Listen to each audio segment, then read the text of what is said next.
Señoras y señores, muy buenos días. La Universidad Abierta para Adultos UAPA, 18 años como líder pionera en educación superior a distancia.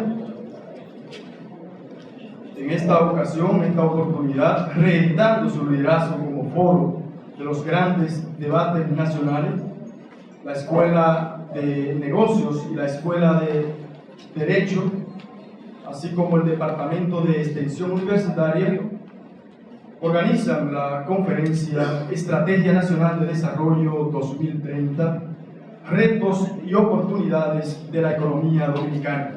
En esta ocasión, con la presencia, invitando a uno de los protagonistas de lo que es la planificación a largo plazo en la República Dominicana. Vamos a presentar de inmediato a los integrantes de la mesa de honor presidida por el señor rector doctor Ángel Hernández.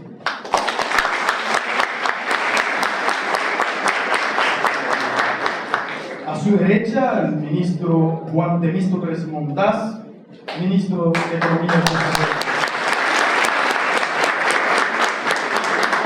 Preside la doctora Magdalena Cruz, nuestra vicerrectora académica. A la izquierda del señor rector, la doctora Luz Rosa Estrella, vicerrectora de Extensión Universitaria. El diputado Dilexio Núñez, diputado por la provincia de Santiago. Y el viceministro Radamés Domínguez. Bienvenido. En este momento vamos a recibir las palabras de bienvenida a cargo del doctor Ángel Hernández.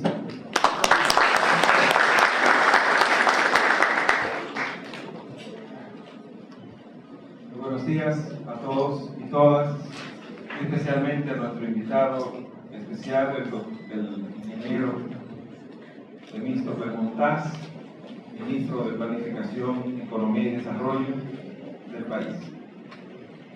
Para la universidad es un grato honor tenerle aquí, en la universidad, donde usted, en su presentación, hablará sobre un tema vital para el desarrollo del país, que es la Estrategia Nacional de Desarrollo al 2030. Es un ejercicio de planificación de largo plazo que sin duda alguna pondrá a prueba la capacidad del país para ser mejor, sobre todo por el hecho de que la implementación de esta estrategia requerirá la voluntad política de los próximos gobiernos para seguir el curso que ha diseñado, que presenta esta estrategia. Creo que es un hecho histórico para el país tener una planificación así de largo plazo, a 20 años, y creo que estas generaciones y las futuras serán ampliamente beneficiados si todos los gobiernos que vengan asumen esa estrategia como su norte de actuación. La tradición nuestra es que no nos gusta mucho planificar a largo plazo, pero los países que se han desarrollado, que han logrado tener un impacto en un plazo previsible en el desarrollo, han sido aquellos que han apostado a una planificación de largo plazo y sobre todo a una inversión sólida en materia de educación, inversión en educación a largo plazo. De ahí que confiamos en que, digamos, como sociedad, sigamos apoyando esta estrategia y que en los próximos años podamos ver los frutos de la misma, plasmado en lo que la misión de la misma estrategia establece. Creo que es una visión muy, una visión muy positiva de lo que ha de ser el país al 2030. Pero naturalmente quien tiene que hablar de eso es el ministro. Por lo tanto, yo no voy a plantear ni a concentrar mi intervención en eso. Simplemente decirle a ustedes, nuestros participantes y facilitadores, bienvenidos a esta intervención, a los funcionarios y amigos del ministro Montaz que están aquí, bienvenidos, y a él muy particularmente, muchas gracias por estar en la universidad. Gracias a todos. Fueron las palabras de bienvenida a cargo del doctor Ángel Hernández, rector y fundador de la UAPA. Destacamos la presencia de la maestra Ana Tavares y de la maestra Marta Toribio, que coordinan esta actividad, así como el maestro Juan Carlos Espinal por la Escuela de Negocios. Los distinguidos miembros del Consejo Académico en pleno que se encuentran aquí, así como a los facilitadores y facilitadoras de la UAPA. Recibamos a la doctora Luz Rosa Estrella, quien tendrá a su cargo la lectura de la hoja de vida del ministro Temístocles Montaz.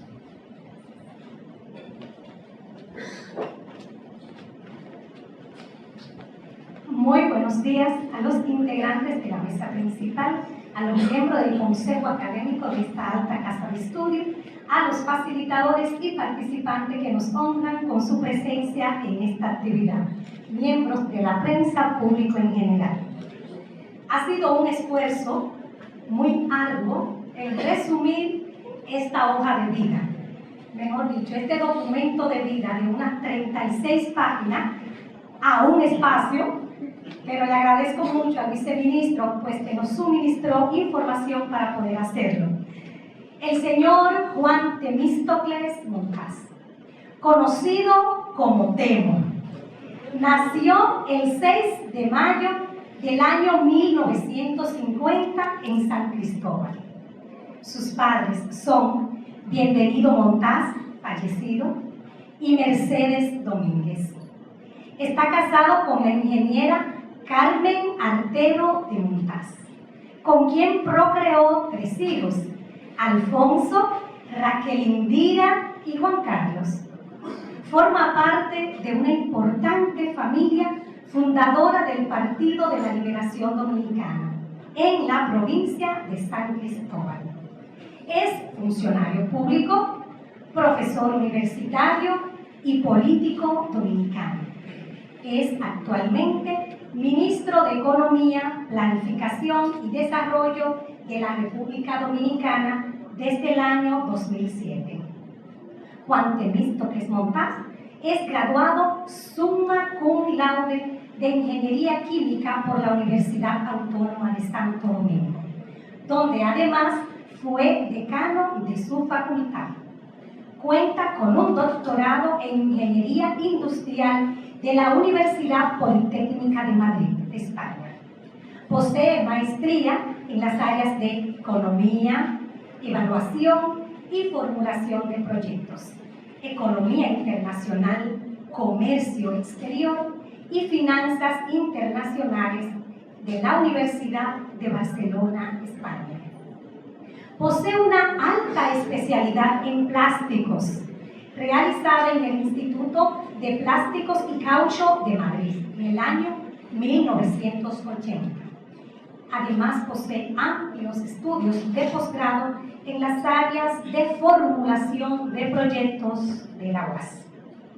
En el ámbito académico, ha sido por más de 2 décadas profesor universitario, autor de varios libros relacionados con el tema de economía, la política y el sector eléctrico dominicano. Ha desempeñado diversas funciones dentro del sector público de la República Dominicana desde el año 2000, también en el sector privado, todo desde el año 2004. Ocupó la posición de director ejecutivo de la Fundación Global Democracia y Desarrollo, la cual preside el doctor Leonel Fernández, expresidente de la República Dominicana. El señor Montaz ha disertado en escenarios como la Cámara de Comercio Británica, Fondo Monetario Internacional, Banco Mundial, así como los bancos de inversión Morgan Stanley y el Fondo de Inversión Oppenheimer. De larga militancia política, fue electo miembro del Comité Central del Partido de la Liberación Dominicana en el año 1973.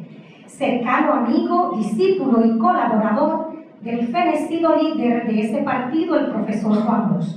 Ocupó los cargos de vicesecretario de la formación política, coordinador de los organismos especiales y secretario de los organismos del Partido de la Liberación Dominicana.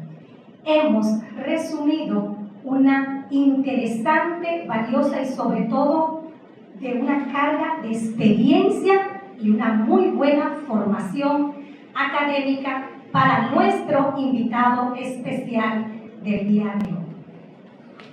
Bueno, honorable señor rector de la Universidad Abierta para Adultos, doctor Ángel Hernández, distinguida doctora Luz Rosa Estrella, vicerrectora de Extensión, Servicios Estudiantiles y Relaciones Internacionales, distinguidas autoridades de esta universidad, distinguidos alumnos. Se me ha pedido que en el día de hoy aborde con ustedes el tema de la Estrategia Nacional de Desarrollo. Yo he querido, más que abordar el tema de la estrategia que vamos a abordar, un poco plantearle a ustedes lo que yo entiendo son los grandes desafíos que tiene la República Dominicana de cara a los próximos 20 años, y en ese contexto entonces hacerle ver a ustedes el por qué es necesario una Estrategia Nacional de Desarrollo. El rector señalaba que nosotros estamos acostumbrados a hacer política cortoplacista. Por lo general, uno de los graves problemas de nuestros países, no solo de la República Dominicana, sino de los países de América Latina, es que nunca se plantean políticas de mediano y largo plazo. El cortoplacismo entonces lo que conduce es a los desastres que tenemos hoy en América Latina. Hace un tiempo, don Enrique Iglesias, secretario general iberoamericano, en una conferencia que impartió en Buenos Aires, decía que el problema de América Latina estaba precisamente radicado en el hecho de que se hacía política de hoy para mañana, política cortoplacista, y que si América Latina no establecía como parte fundamental del accionar político el hacer política de mediano y largo plazo, obviamente no íbamos a lograr dar un salto cualitativo desde el punto de vista de lograr el desarrollo en nuestros países. Y él obviamente lo planteaba así porque reconocía claramente que el éxito de los países que han dado el salto al desarrollo ha sido porque aplicaron políticas de mediano y largo plazo, planificaron el desarrollo. O sea, el desarrollo, ustedes tienen que tener claro que no va a ser obra del Espíritu Santo, no va a venir por obra y gracia del Espíritu Santo. El desarrollo tiene que ser trabajado, tiene que ser planificado, y en consecuencia las políticas que se pongan en marcha para lograr el desarrollo tienen que ser evaluadas, tienen que ser sobre la base de establecer metas que nos permitan hacer evaluaciones periódicas de hacia dónde va el país. Yo quisiera hoy un poco comenzar hablándole a ustedes del mundo al que este país va a tener que enfrentarse en los próximos 20 años. Yo creo que es muy importante que lo veamos porque no tiene ningún sentido que yo le venga a hablar a ustedes de líneas generales de la estrategia sin que ustedes tengan en claro cuál es el mundo al que ustedes van a tener que enfrentarse, al que nos vamos a tener que enfrentar todos los países del mundo, pero muy específicamente en el caso de la República Dominicana, ustedes que son jóvenes y que de alguna manera estarán llamados a jugar papeles estelares, no solamente en lo que tiene que ver con el sector público, sino también con el sector privado de la República Dominicana en los próximos 20 años. Y lo que quiero, obviamente, es, déjenme ver, como que no se mueve. Sí. Quiero decirle a ustedes lo siguiente: ustedes se van a enfrentar a un mundo en los próximos 20 años en donde se van a producir profundos cambios demográficos. Tenemos que empezar por ahí por un problema donde hay que prestarle atención al tema de la población. Lo que se proyecta es que la población mundial llegará en el año 2030 a 8.300 millones de personas. En el 2010 lo que se hablaba era de 7.100 millones de personas. O sea, estamos hablando de que de cara a los próximos 20 años habrá un incremento de 1.200 millones de personas más. O sea, vamos a tener 1.200 millones de personas más en el mundo. Pero una de las características esenciales de esa situación de la población es que las sociedades van a tender a envejecer, como van a ver ustedes más adelante. La mediana de edad se va a incrementar en alrededor de 5 años, hasta llegar a 34 años. O sea, la mediana de edad hoy en el mundo, más o menos de 29 años. Lo que se espera es que para el año 2030, la mediana de la edad mundial sea 34 años. Pero las implicaciones de eso vienen no en eso, sino en lo que eso va a significar en términos de población con más de 60 años, que va a crecer de manera muy importante, y eso va a tener implicaciones de política trascendentales para la vida del mundo. Como ustedes pueden apreciar ahí, lo que se proyecta es que para el 2030 el 29% de la población en los países desarrollados van a tener edades por encima de los 60 años. Pero además, un elemento trascendental, se va a incrementar la urbanización en el mundo. El mundo tenderá a ser más urbano. Se está hablando de que el 59% de la población mundial va a vivir en ciudades. Ustedes dirán, bueno, eso no sería una noticia nueva en el caso de la República Dominicana, porque ya en la República Dominicana el 70% de la población vive en ciudades. El tema es que hay países como China y como la India, en donde todavía el grueso de la población vive en zonas rurales. Y lo que va a ocurrir es que esos países van a hacerse urbanos, van a tender a ser urbanos. Y eso va a tener implicaciones trascendentales para el mundo, porque el hecho de que se viva en ciudades, eso va a traer consigo demanda de transporte, demanda de servicios de todo tipo. Eso va a tener implicaciones trascendentales desde el punto de vista económico, en cuanto a que habrá que resolver problemas de servicios de agua potable, servicios de transporte, servicios de energía, servicios de telecomunicaciones. Y ese es el mundo al que vamos a tener que enfrentarnos, obviamente, en los próximos años. Ustedes pueden ver ahí, volviendo a reflexionar, los 20 años vamos a tener 8.300 millones más, 1.200 más. El 85% de esta población va a vivir en países en desarrollo. La población de los países en desarrollo crecerá 7 veces más rápido que la de los países desarrollados. Entre el 2010 y el 2030, la población de los países en desarrollo pasará de 5.700 millones de personas a 7.000 millones. En cambio, la población de los países desarrollados pasará de 1.200 millones de personas a 1.300 millones. O sea, el grueso del crecimiento de la población se va a dar en países en vías de desarrollo. Como les decía, la población va a tender a ser más vieja. El 29% de la población estará en los países desarrollados, estará con edades de más de 60 años. Y se estipula que para el 2030 el 81% de la población de los países desarrollados va a vivir en ciudades y el 55% de la población en los países en vías de desarrollo.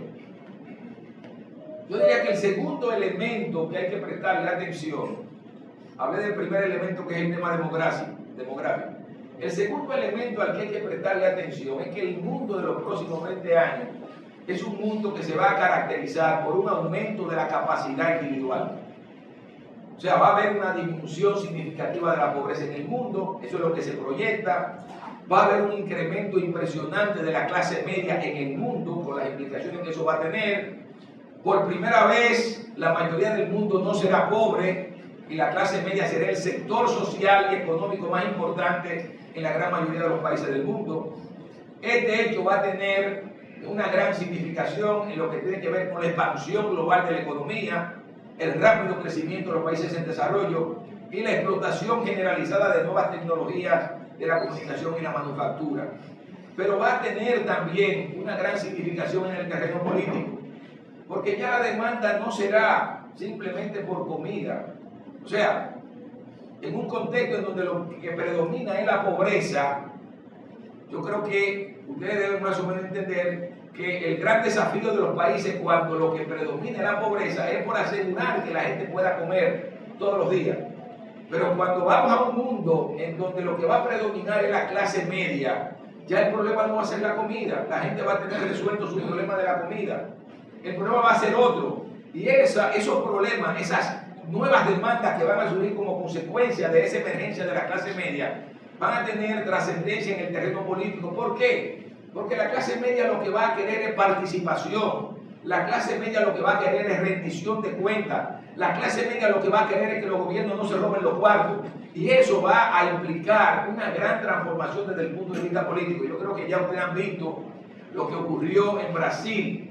En Brasil hubo recientemente un levantamiento de la población contra una medida muy simple. Lo que estaba era incrementando en alrededor de 20 centavos de dólar el transporte. La gente se lanzó a la calle. Y cuando se analiza quiénes fue los que se lanzaron a la calle, lo que se señala es que el 77% de los que se lanzaron a la calle tenían formación universitaria. O sea, son gente ya de cierto nivel de clase media. O sea, fue la clase media brasileña la que se lanzó.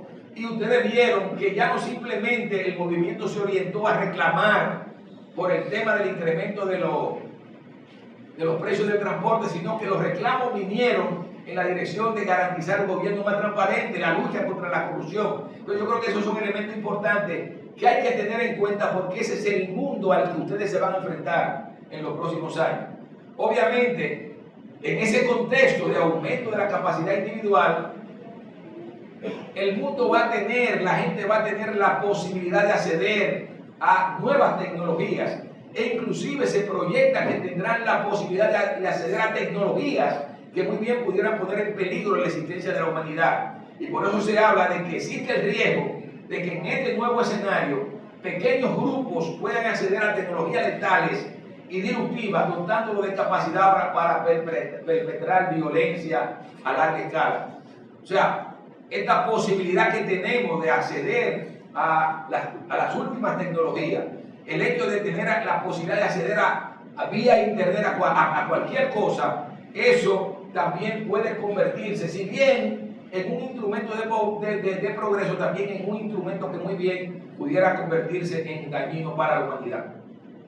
Para que ustedes tengan una idea del por qué se está hablando de que vamos hacia un mundo de clase media, ese cuadro que ustedes ven ahí es un cuadro elaborado por la Organización de Cooperación y Desarrollo Económico, en un trabajo que hizo sobre la emergencia de la clase media. Y como ustedes pueden ver ahí, en el año 2009, lo que se planteaba era que en el mundo había 1.845 millones de personas catalogadas como clase media. 1.845 millones de personas catalogadas como clase media. Observen que las proyecciones que hace esa organización, que es la organización que agrupa a los países desarrollados del mundo, a los países ricos del mundo, dice que para el año 2030 habrán 4.884 millones de personas catalogadas como clase media. ¿Qué significa eso? Que si para ese año habrán 8.300 millones de personas en el mundo y 4.884 millones serán clase media, entonces estamos hablando de que el 58% de la población mundial será clase media. Eso va a significar una verdadera revolución en el mundo. Como ustedes pueden observar ahí, ya para el año 2025 se proyecta que en China habrá alrededor de 1.100 millones de personas a nivel de clase media, que en el año 2030 en la India habrán 850 millones de personas integradas a la clase media, y que en Brasil habrán 127 millones más de personas que se podrán catalogar como clase media. De manera que esto va a tener grandes significaciones para el mundo, en el terreno político, en el terreno de la economía. Yo digo que cuando uno ve eso, pensando en nuestro país, si nosotros trabajamos y preparamos nuestro aparato productivo para aprovechar esa situación, la República Dominicana muy bien pudiera pensar con optimismo el futuro que tiene el país. Los dominicanos pudiéramos pensar con optimismo el futuro que tiene el país si trabajamos para aprovechar ese cambio trascendental que va a haber en la humanidad en los próximos años. Bueno, como ustedes ven ahí, quiero repetirle lo que significa un mundo de clase media. Yo hace un tiempo en un discurso que di en la ciudad de Santo Domingo, decía que el ser humano tiene dos hambres: hambre de pan, que es insaciable, porque todo el mundo tiene que comer todos los días, y usted come ahora y después tiene hambre otra vez, y hambre de belleza que también es insaciable. O sea, los que logran salir de la pobreza y se convierten en clase media por lo general tienen facilidades para saciar el hambre de pan, pero no así el hambre de belleza, que es hambre de educación, de cultura, de reconocimiento de la dignidad humana y de los derechos personales y sociales, de atención sanitaria, de calidad y de transporte básicos, menos inhumanos. Dice, el hambre de belleza aumenta la conciencia de más participación y de lo que representa la desigualdad social como estigma. En el mundo de los próximos 20 años, será un mundo en donde el hambre de belleza movilizará grandes contingentes de seres humanos y va a producir grandes cambios en la política. Bueno, el otro elemento que quiero aquí señalar es que el proceso de globalización, que ya nadie puede negarlo, el hecho de que hoy nos sintamos como parte de una comunidad mundial, que nos podamos comunicar diariamente con el lugar más remoto del planeta de manera instantánea, o sea, ese proceso se va a continuar. Se va a continuar porque la economía va a seguir creciendo. Se está hablando de crecimiento por alrededor del 4%, de que va a seguir creciendo el comercio en tasas superiores al crecimiento de la economía, lo que da una demostración de que se va a extender obviamente el proceso de globalización. Y se espera que los países que se han catalogado como BRIC, que son Brasil, Rusia, India y China, crezcan por encima del promedio mundial. O sea, mientras el mundo crecerá un 4%, esos países van a crecer alrededor de 7.9% promedio anual y van a llegar a convertirse desde el punto de vista económico en muy importante. Van inclusive a desplazar a Europa del papel que hoy juega Europa en la geopolítica internacional. Ahora, el tercer elemento importante del mundo al que ustedes se van a enfrentar es que el poder se va a diseminar. O sea, el poder no va a estar concentrado en los Estados Unidos. Habrá, como dice ahí, una difusión del poder. Para el año 2030, Asia superará a Occidente. Durante muchos años, Occidente ha sido el motor del mundo, ha girado, el mundo ha girado en torno a Occidente, fundamentalmente en torno a Estados Unidos y a Europa. Lo que se proyecta es que para el 2030 eso haya terminado y que Asia supere a Occidente en términos de Producto Interno Bruto, población, gastos militares e inversión en tecnología. Y en eso China va a jugar un papel fundamental, porque China pasará a ser la principal economía del mundo, porque está proyectando que para el año 2016 China sea el país más grande desde el punto de vista económico, va a desplazar a los Estados Unidos, y eso ya de por sí va a tener una gran significación a nivel mundial.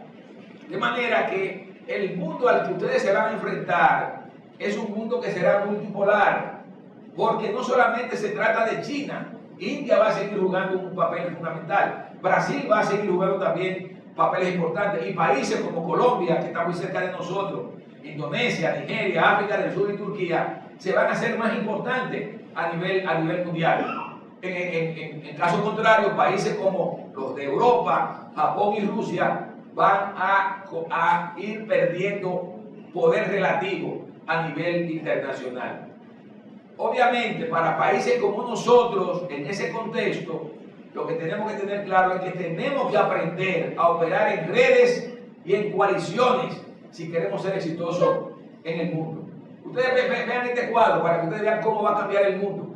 Fíjense, en el año 2011, Estados Unidos era la principal economía del mundo, seguida por China, después por la India, después por Japón, después por Alemania, después por Rusia, después por Brasil. Y fíjense, Brasil estaba en el 7º lugar. Observen lo que se proyecta para el 2030. En el 2030 será China la principal economía del mundo, seguido por Estados Unidos, pero también seguido por la India. Japón seguirá manteniendo su posición. Rusia crecerá un poco, pero fíjense que Brasil se mantiene más, va a pasar a ser la 6ª economía. Pero observen ustedes que México, que no aparecía en el 2011, aparece como un país importante en el año 2030. De manera que el síntoma es muy bueno que ya no sea solo Brasil, sino también que México en América Latina juegue un papel. Y observen ustedes cómo países como Alemania, Francia y el Reino Unido se van relegando a las posiciones más alejadas en lo que tiene que ver con las 10 primeras economías del mundo. O sea, se están produciendo cambios trascendentales en el mundo y a eso tenemos que darle seguimiento. Yo diría que el cuarto elemento al que hay que prestarle atención de cara a los próximos 20 años es que se va a producir como consecuencia de esto que yo estoy diciendo, de la emergencia de una clase media, fundamentalmente en China y en la India, o sea, que van a consumir más, que van a comer más, que van a demandar mucha carne, mucha leche, muchos vegetales, mucho arroz, muchas habichuelas. Se va a producir un incremento de la demanda de alimentos, de agua y de energía en el mundo. O sea, se está proyectando que la demanda de alimentos, agua y energía crecerá aproximadamente 35, 40 y 50% respectivamente, debido obviamente al crecimiento de la población y a las pautas de consumo de una clase media en expansión. De igual manera, la demanda de recursos minerales, como el cobre, el hierro, el aluminio, el níquel. ¿Por qué? Porque en China van a demandar más automóviles, en la India van a demandar más automóviles, van a demandar más efectos electrodomésticos. Todo eso hay que hacerlo con minerales, de manera que si no se produce un colapso a nivel mundial, las materias primas seguirán teniendo precios altos. Y países como por ejemplo Chile, que dependen fundamentalmente del cobre, Perú, que también depende de las exportaciones de productos minerales a China, Brasil, que está vendiendo muchos alimentos en China, y Argentina, que está vendiendo muchos alimentos en China, pueden asumir que van a seguir más o menos moviendo desde el punto de vista económico relativamente bien. Ahora, en ese contexto de una población en crecimiento, que está demandando más comida, que está demandando más energía, que está demandando más agua, la pregunta que uno se hace, primero, ¿cómo van a evolucionar los precios de los alimentos? En segundo lugar, y obviamente, ¿cuál va a ser el impacto en la pobreza y en la nutrición? ¿Cómo van a evolucionar los precios de la energía y de los minerales? ¿Qué cambios tecnológicos pueden expandir la demanda?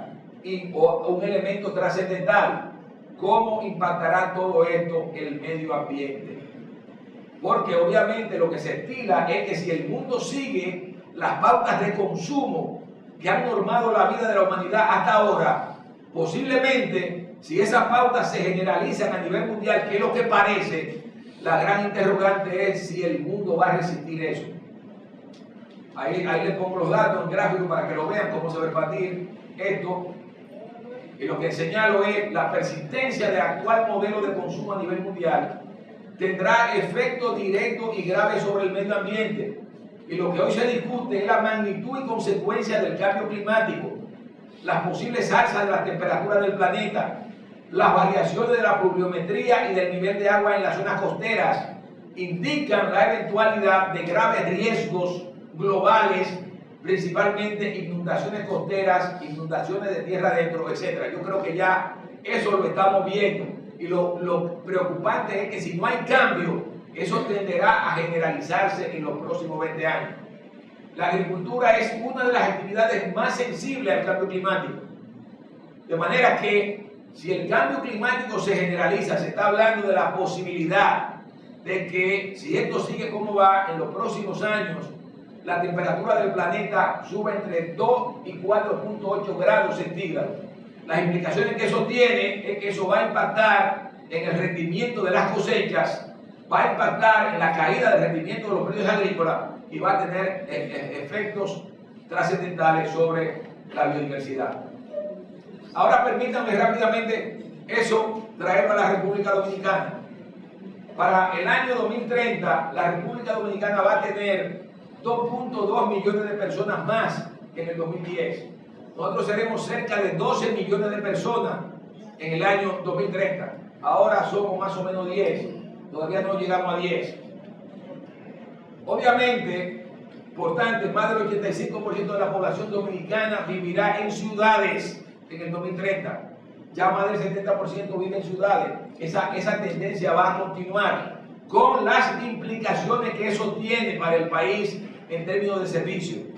Obviamente, un elemento trascendental, si bien nosotros no vamos a correr la misma suerte de los países desarrollados, en donde el 29% de la población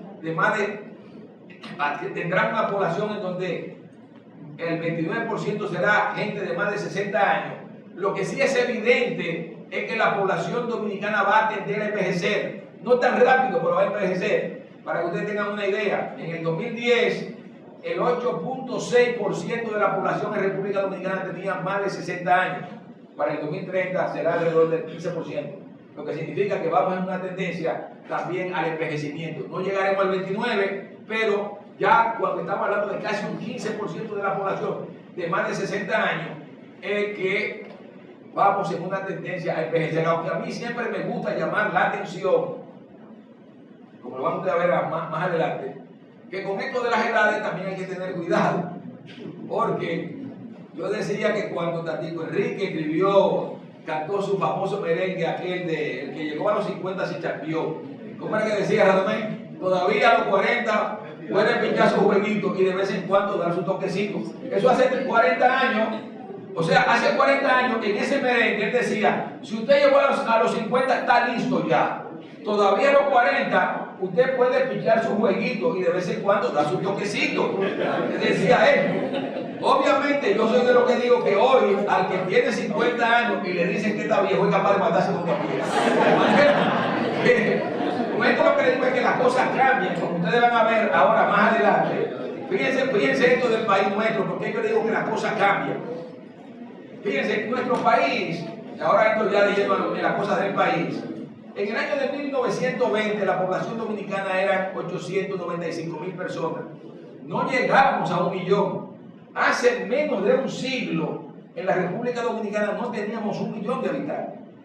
Para el 2030, como yo les decía, se proyectan 12 millones de personas. En el 2010 éramos 9.4 millones de personas. No llegábamos todavía a 10. Obviamente, lo que quiero mostrar es que en ese interín de cerca de 80 años, la expansión de la población se multiplicó por más de 10 en ese interín. Pero observen ustedes el tema de la esperanza de vida. A ver, ¿por qué yo les comenté lo de Tatico Enrique? Fíjense que en el año de 1920, cuando Trujillo llega al gobierno, la esperanza de vida en la República Dominicana eran 26 años. Ustedes dirán, ¿cómo va a ser? 26 años. Obviamente, en eso juega un papel fundamental el hecho de que una enorme proporción de la gente que nacía moría al instante. O sea, había una alta mortalidad infantil. Entonces, a la hora de computar el promedio de vida, eso juega un papel esencial. Por tanto, el promedio de vida eran 26 años en 1930. Cuando Trujillo sale del gobierno, en el 60 lo deja en 52. O sea, ¿por qué? Bueno, el país había logrado resolver problemas de agua potable en algunos casos, el servicio sanitario se había desarrollado en el país y eso mejoró las condiciones de vida. Se llegó a 52 años. Para el año 2010, lo que se proyecta en los datos internacionales y los nuestros es que la esperanza de vida en la República Dominicana son 73 años. O sea, hemos ido avanzando. Y por eso yo le digo que en la medida que las cosas van avanzando, las cosas van cambiando. O sea, el hecho de que el promedio de vida hoy sean 73 años hace que hasta una persona con 60 años se crea joven. Se crea joven. O sea, ya no es simplemente de que se chapió, como dice. Hay gente que todavía a los 60 años pueden pintar su jueguito y de vez en cuando da su toquecito. Entonces, eso es importante que ustedes lo tengan en cuenta porque en la medida en que las condiciones de vida van mejorando, se va extendiendo la esperanza de vida y obviamente el que antes se consideraba viejo ya no se considera viejo. Esto es un elemento importante. Observen cómo ha evolucionado la tasa de analfabetismo en la República Dominicana. De ser un país que en el año de 1930 el 74% de la población era analfabeta, en el año 2012 era un 10.1 y lo que estamos proyectando es que en los próximos años vamos a eliminar el analfabetismo, porque ustedes han visto que hay un esfuerzo del presidente Medina en la dirección de resolver ese tema del analfabetismo, que todavía es una vergüenza para la sociedad dominicana que haya dominicanos que no sepan leer y escribir.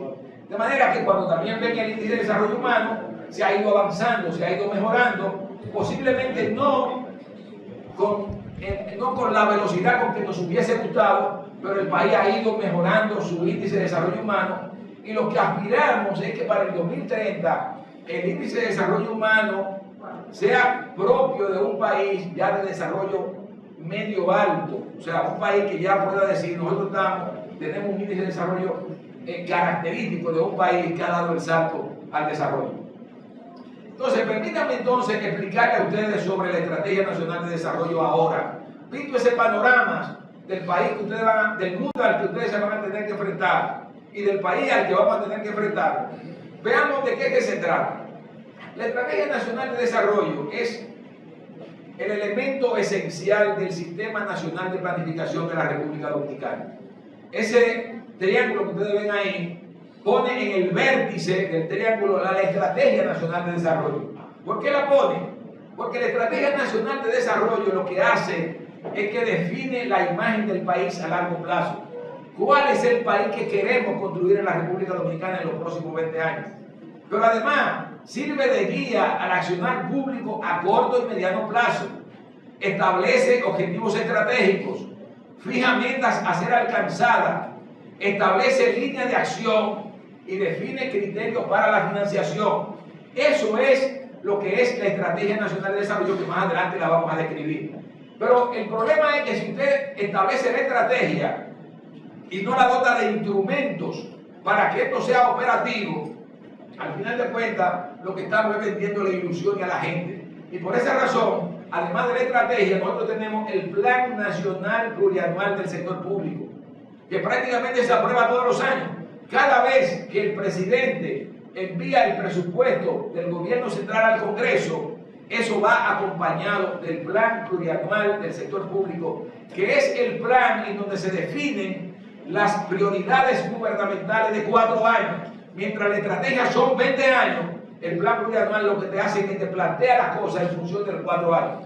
Lo que dice ahí es el instrumento de planificación de mediano plazo, alineado con objetivos de la Estrategia Nacional de Desarrollo, concretiza la Estrategia Nacional de Desarrollo, expresa la visión de ejecución de las acciones y políticas públicas, contiene programas y proyectos prioritarios y visualiza requerimientos de recursos para materializarlos.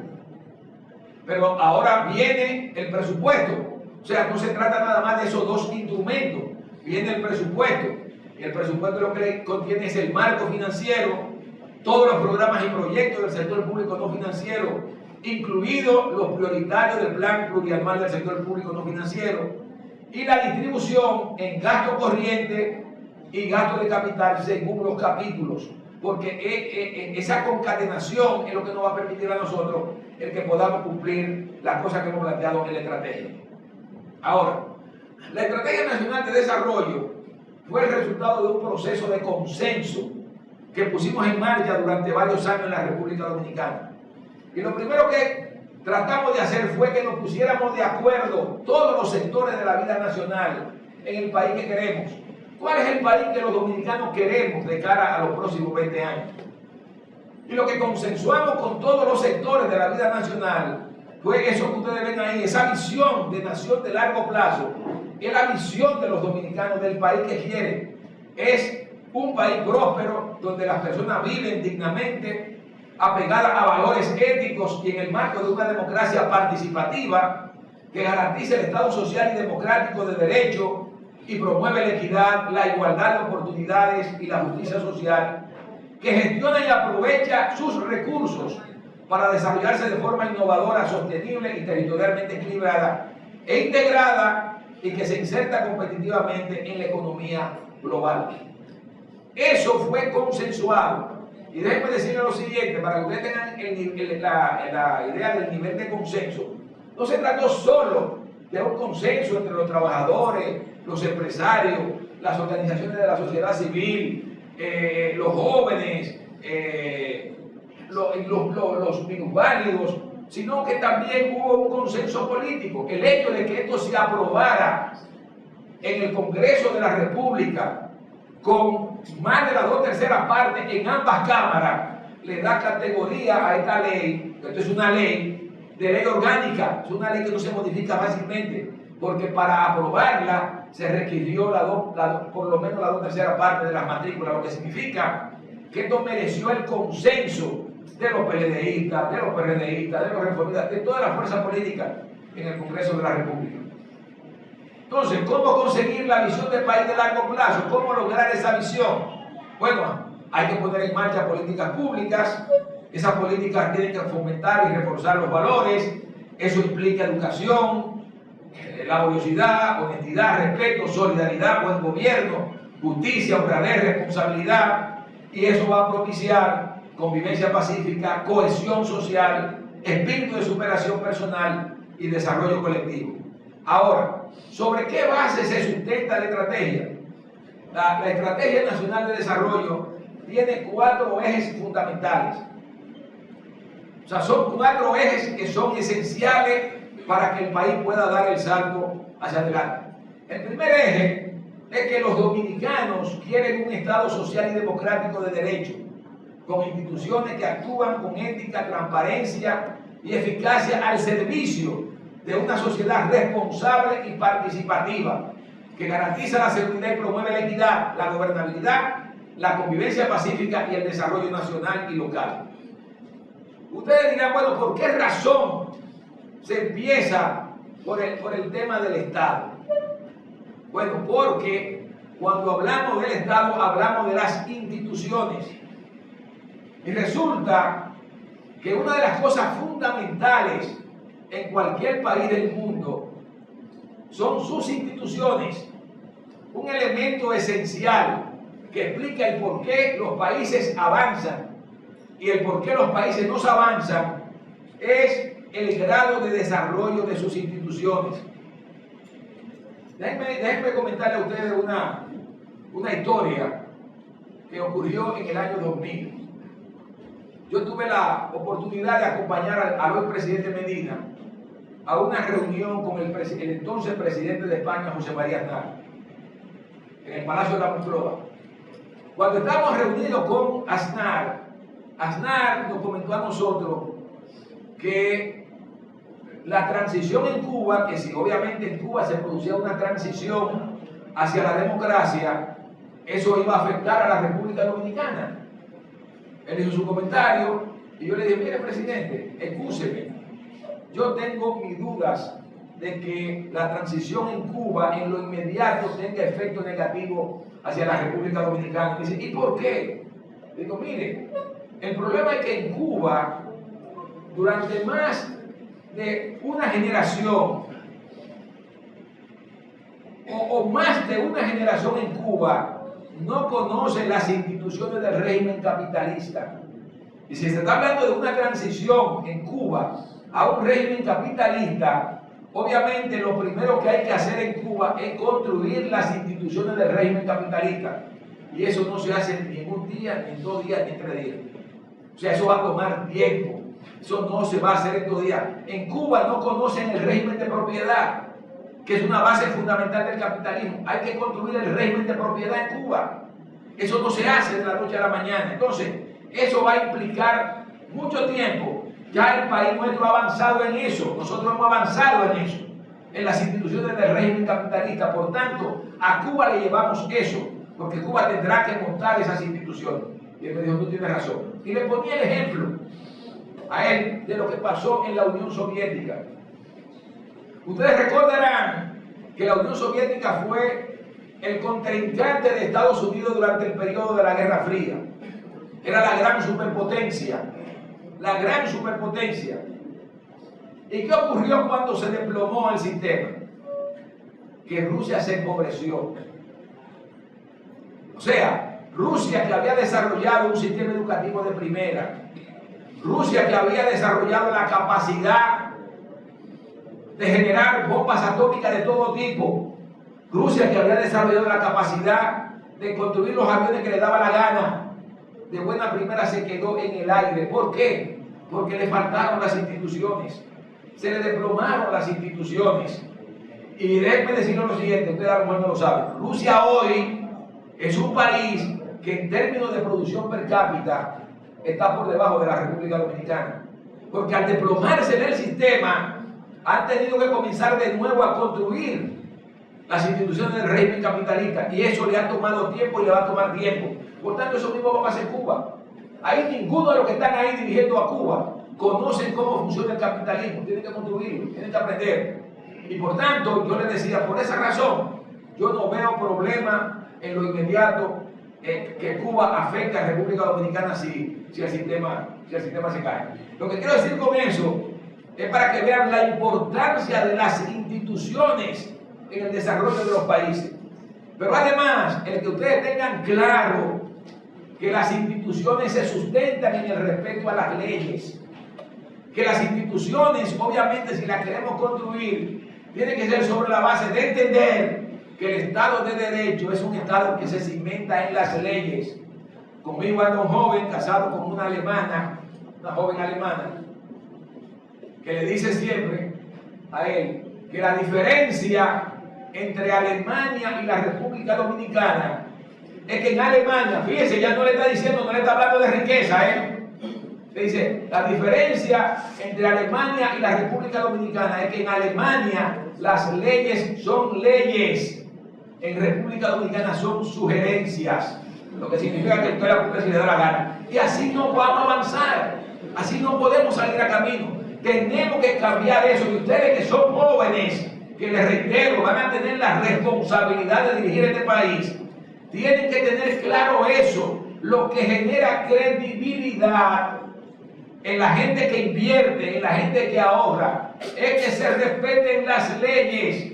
Parte de nuestros problemas hoy es eso, que la gente intuye que no hay respeto a las leyes, y por eso los países no avanzan, no aquí nada más, sino en toda América Latina. Por tanto, eso explica el por qué nosotros hemos establecido un Estado social y democrático de derecho como el eje principal de la Estrategia Nacional de Desarrollo.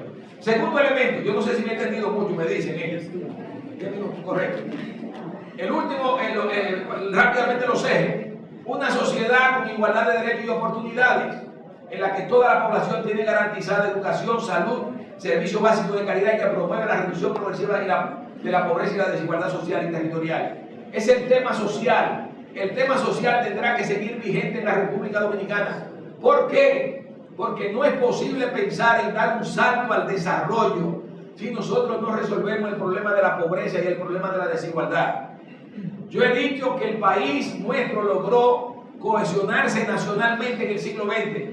Ahora el siglo XXI es el siglo de la cohesión social. Para eso hay que reducir pobreza y reducir desigualdad. Y lo que la estrategia plantea son los pasos que tenemos que dar para lograr que eso se produzca de aquí al año 2030. O sea, en términos de salud, en términos de educación, etcétera, etcétera.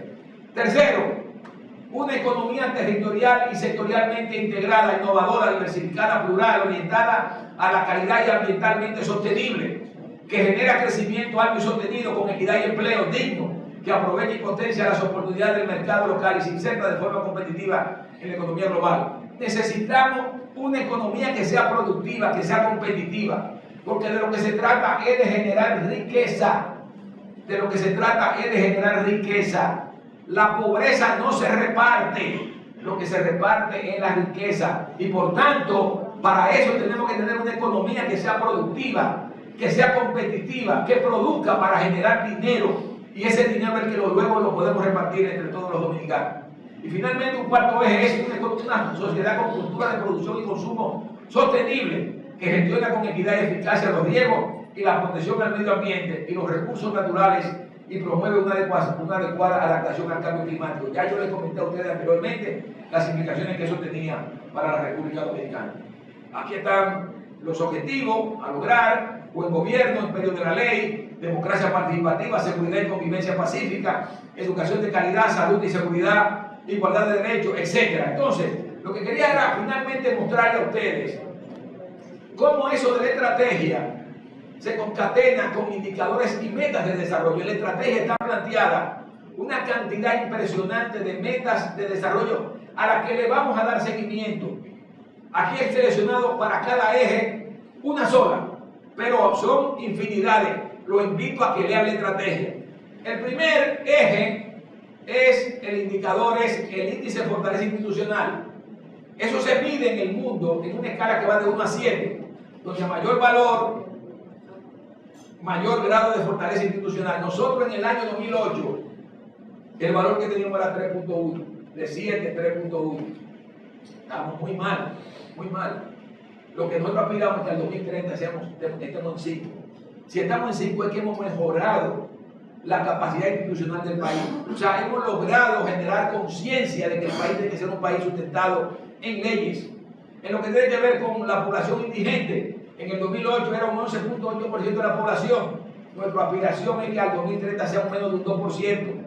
Que la población pobre en el 2008 era 36.5% de la población. Lo que aspiramos es que sea 15% en el 2030.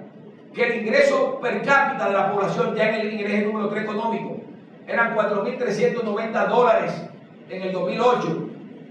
Ahora queremos que sean $12.454 en el 2030, porque ese es el punto que nos permite decir que hemos dado un salto a la calificación de país desarrollado. Quisiéramos que las exportaciones se incrementaran por lo menos por 5 entre el año 2009 y el año 2030. Ahora es, en términos per cápita, 1.070. Quisiéramos que se llegara a 6.708 en el año 2030. Y que el área protegida en la República Dominicana no decrezca, por lo menos se mantenga en el nivel actual, que es un 24.4% de la población. Me hubiera gustado poder explicarle a ustedes cómo esto se concatena con lo que está haciendo el gobierno, con los planes que se están poniendo en marcha en educación, en salud.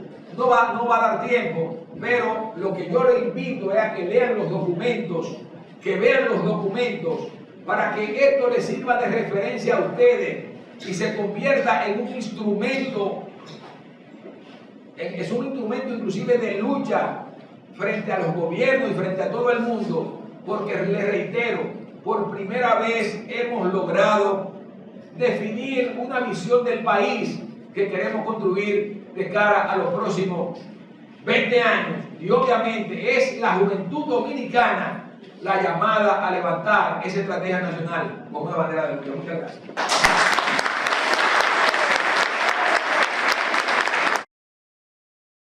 Soy estudiante de Derecho de aquí, de La Guapa, y quiero, ingeniero, hacerle 2 preguntas principalmente. Quiero saber si esto de la planificación y desarrollo es viejo o es contemporáneo. Lo primero que le voy a decir es lo siguiente. Han habido etapas de planificación. La planificación que se puso en marcha en la mayoría de los países de América Latina, incluyendo la República Dominicana, a partir de los años 60, fue una planificación dirigida desde arriba. O sea, arriba se planificaba todo y sobre esa base se actuaba. Nosotros en la República Dominicana la expresión más concreta de ese tipo de planificación lo tenemos en la Oficina Nacional de Planificación, UNAPLAN, que ya no existe, ya no existe. Se trabajó durante años en eso, pero se entendía que era una planificación al estilo de los países socialistas. Y a partir de los años 80, cuando emergió en el mundo la revolución conservadora encabezada por Nixon, por Reagan y por la Thatcher, eso se fue relegando a un segundo plano porque se entendía que no tenía sentido la planificación. Ahora, con el pasar del tiempo, en la medida en que lo que se puso en marcha a partir de los 80 a nivel mundial, las políticas que pusieron en marcha, tampoco dieron resultados, y la expresión más clara es lo que ocurrió con la crisis económica del año 2008, se ha entendido que hace falta volver de nuevo a repensar el futuro de los países, porque se ha visto que eso fue lo que le sirvió de base a la mayoría de los países asiáticos. Y ahora de lo que se trata es una planificación diferente, una planificación indicativa, no impuesta desde arriba. Por eso, fíjense que yo insistí mucho en que la Estrategia Nacional de Desarrollo, si bien fue una propuesta que hizo el gobierno, se discutió en todos los sectores de la vida nacional, se hicieron los cambios que había que hacer y surgió como una iniciativa de todo el país. De manera que es una planificación que en gran medida ahora va más de abajo hacia arriba que de arriba hacia abajo.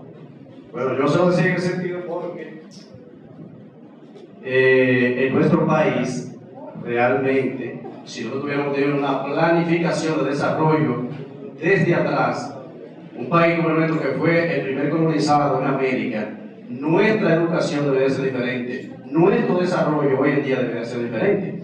Y otra pregunta que le voy a hacer es respecto...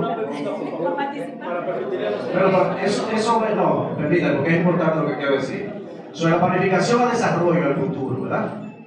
Lo principal que nosotros debemos tener en cuenta es el agua potable para la población, porque la población va a crecer.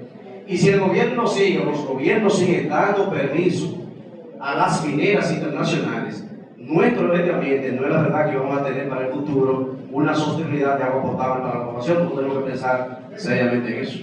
Sí, bueno, es una buena observación. Yo les decía a ustedes que uno de los problemas del futuro es que habrá un incremento de la demanda de agua. Y no les dije que obviamente eso va a traer aparejado en muchos lugares del planeta escasez de agua. Inclusive se habla de que posiblemente la guerra del futuro, más que por petróleo, sea por agua. Por tanto, nosotros en la República Dominicana tenemos que prestarle la mayor atención al tema del agua ahora, para garantizar que en la República Dominicana no tengamos problemas de desabastecimiento de agua. Pero quiero agregarle a ustedes también que, de cara a ustedes que están aquí, yo creo que un elemento esencial de los próximos 20 años es que nosotros podamos cambiar el problema de la educación en la República Dominicana. Ahorita el rector le hicieron una pregunta y a mí me pareció que es la respuesta más certera que se ha dado, y es la de que el gran desafío que nosotros tenemos por delante es lograr calidad de la educación, lograr una educación de calidad, porque si nosotros no logramos cualificar la educación en la República Dominicana, no vamos a tener futuro. Gracias. Sí, buen día para todos. Buen día para todos, por el mayor respeto que usted me merece. Me llega la inquietud, como usted habló, el estudio que se hizo sobre cómo la economía rusa o el cambio en la economía, en el gobierno, la manera de gobierno de Cuba, podría impactar nuestro país. ¿Ha hecho la República Dominicana algún análisis exhaustivo, profundo sobre el cambio haitiano, sobre cómo su gobierno, su conducta, su objetivo a este tiempo podría impactarnos a nosotros económicamente o nuestra manera de vivir? Gracias. Bueno, ya no me impacta. Ya no está impactando. De una manera u de otra, para bien o para mal, porque ustedes saben muy bien, por lo general siempre tratamos de ver el tema haitiano en la versión, en la visión negativa, pero también esto hay que verlo en la visión positiva. O sea, ustedes no pueden perder de vista que ya que hay amplios sectores económicos del país que dependen de la mano de obra haitiana. La agricultura dominicana, por ejemplo, no sería sostenible hoy sin la mano de obra haitiana. La construcción en la República Dominicana, aquí hay un constructor que anda conmigo, que me dice, a finales de los años 90 todavía el grueso de la mano de obra en la construcción era dominicana.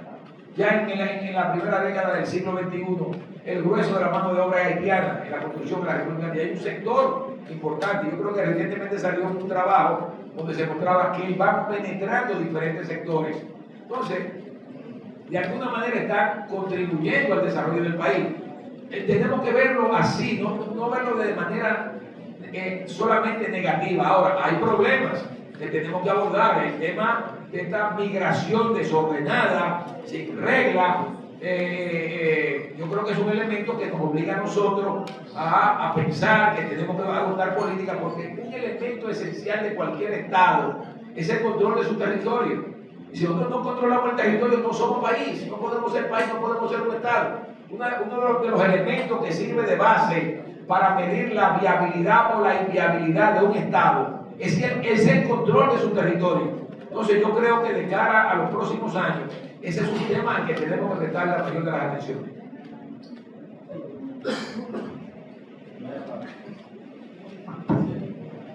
Sabemos que en nuestro país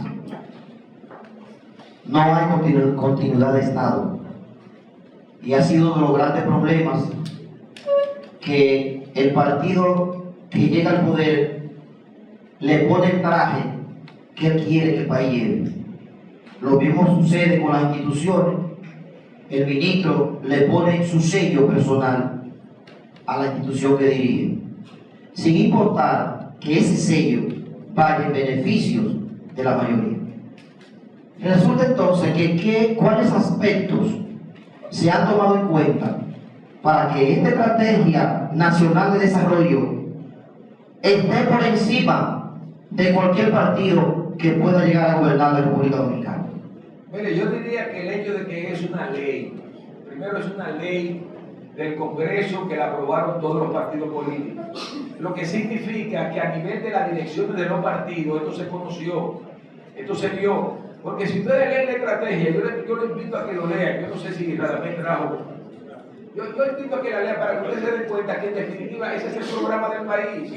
Usted puede tener diferencia en la manera de plantear las cosas, pero en esencia lo que está ahí es el consenso de la sociedad dominicana, y en ese consenso están los partidos políticos, ahí no hay nada nuevo. Eso de que el país quiere un Estado de Derecho, eso lo van a plantear todos los partidos políticos. Eso que quieren que se reduzca la pobreza y la desigualdad, lo van a plantear todos los partidos políticos. Que quieren una economía dinámica y competitiva, todos los partidos. Que hay que proteger el medio ambiente, todos los partidos. El tema es, bueno, el cómo. Yo creo que ahí es donde está el detalle. Y lo importante de la estrategia es que establece metas.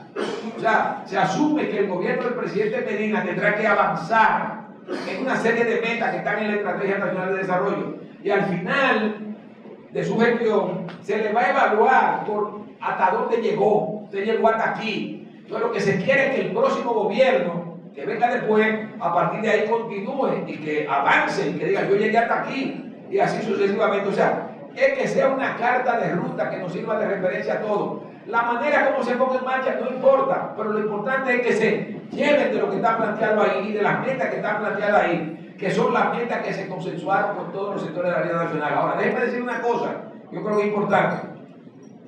Este país, a pesar de todos sus problemas, ha avanzado. Yo creo que el hecho de que nos podamos poner de acuerdo, ya todos los partidos políticos, en cuestiones fundamentales para la vida del país como esto, lo de la estrategia, pero además como la Constitución. Yo siempre digo, aquí se aprobó una Constitución que entró en vigencia en el 2010. Imagínense ustedes que esa Constitución se hubiera aprobado sin la participación o sin el aval de una de las fuerzas políticas. Hoy estuviera siendo cuestionado en el país esa Constitución. Pero todos los partidos se pusieron de acuerdo. Significa que ya hemos logrado una capacidad de ponernos de acuerdo sin necesidad de que haya una crisis. Porque antes nos poníamos de acuerdo cuando estaba la crisis. Ya no. La Constitución no mereció una crisis, pero la estrategia tampoco. Y eso ya da signo de que estamos avanzando, de que hay madurez, de que los partidos no tienen que esperar que se produzca una hecatombe para decir que tenemos que solucionar esto, para que no se produzca una guerra. Ya no, ya cuando hay que discutir cuestiones fundamentales del país, nos ponemos de acuerdo. Miren, antes de ayer, el presidente llamó al Pacto por la Educación. ¿Antes de ayer o ayer? Ayer. Antes de ayer. Llamó por el Pacto por la Educación. Por el Pacto por la Educación. Ahí estaba todo el mundo. Todo el mundo que se siente identificado con que el país resuelve el tema de la educación. Ahí estaban todos los que fueron ministros de educación en los gobiernos del PRD. Tuvieron los que fueron ministros de educación en los gobiernos del Partido Reformista Social Cristiano, los nuestros. O sea, hay cosas que nos unifican a todos, porque se entiende que son necesidades que hay que afrontar para que el país esté adelante. Y yo creo que eso habla bien del nivel de desarrollo político que va alcanzando la República Dominicana. Muy bien, vamos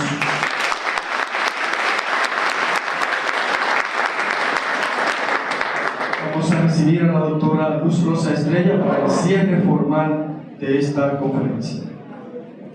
Muy bien, ya aquí prácticamente todo está dicho, está planteado y los análisis pues están en nuestro aprendizaje, pues se están desarrollando esos análisis y reflexiones. En este momento lo único que nos queda es agradecer. Nos queda dar las gracias por lo que le pedimos a Ana Tavares, a Juan Carlos y a Marta Toribio. Es bueno señalar Marta Toribio, la directora de la Escuela de Derecho, Juan Carlos Espinal, director de la Escuela de Negocios, y Ana Tavares, directora del Departamento de Extensión, para que ellos procedan a hacer entrega de publicaciones, revistas, libros, boletines que nuestra universidad produce por medio del Departamento de Publicaciones y que recibirán. Entonces le pedimos al señor ministro Montaz, se acompañe también de nuestro rector Ángel Hernández, al viceministro, por favor, al viceministro Radamés, por favor, venga a recibir, y al diputado, que por favor Núñez de Santiago, Dileccio, que también venga a recibir esas publicaciones de nuestra universidad. Agradecemos inmensamente a nuestros participantes. ¿Cómo vamos a hacer? ¿Cómo? Todavía no saben quién. Bueno. Ahí están las publicaciones. Agradecemos a los facilitadores de estas dos escuelas, tanto la de Derecho como la de Negocios, por estar con nosotros acá aprendiendo y desarrollando lo que la UAPA sabe hacer, educación continuada. Un aplauso para todos.